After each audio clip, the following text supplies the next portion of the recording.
Tahadhari ya anga imetangazwa katika sehemu ya kati ya Israeli kutokana na tisho la kombora kutoka nchini Iran, huku ving'ora vya mashambulizi ya anga vikilia, ikiwa ni pamoja na katika eneo la Tel Aviv nchini Israeli.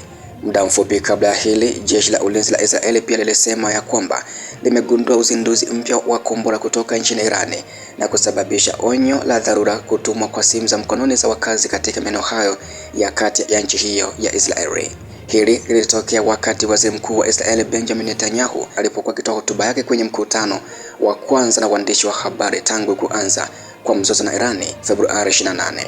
Matangazo ya moja kwa moja hotuba yake pia hayakukatizwa licha ya hatari ya kombora kutoka nchini Irani. Shambulio jipya la makombora kutoka Irani kuelekea Israeli wakati ambapo waziri mkuu Benjamin Netanyahu alikuwa akizungumza na waandishi wa habari linaashiria hatua mpya hatari katika mzozo wa kijeshi kati ya mataifa haya mawili, Iran na Israeli. Tukio hili linaibua maswali mazito kuhusu mkakati wa kijeshi wa Irani, uwezo wa ulinzi wa Israeli pamoja na athari za kisiasa na kisaikolojia ndani ya Israeli na katika ukanda mzima wa Mashariki ya Kati.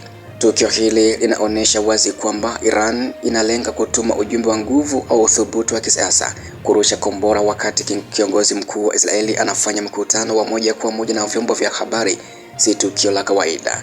Kimsingi ni hatua ya kimkakati inayolenga kuonyesha kwamba Iran ina uwezo wa kushambulia wakati wowote na kwamba haiogopi majibu ya Israeli au washirika wake wa Magharibi. Kwa kufanya shambulio hilo wakati wa mkutano wa vyombo vya habari wa Netanyahu, Iran inalenga pia kuonyesha kwamba hata katika nyakati ambazo Israeli inajaribu kuonyesha udhibiti wa hali, bado iko katika hatari ya moja kwa moja ya mashambulizi.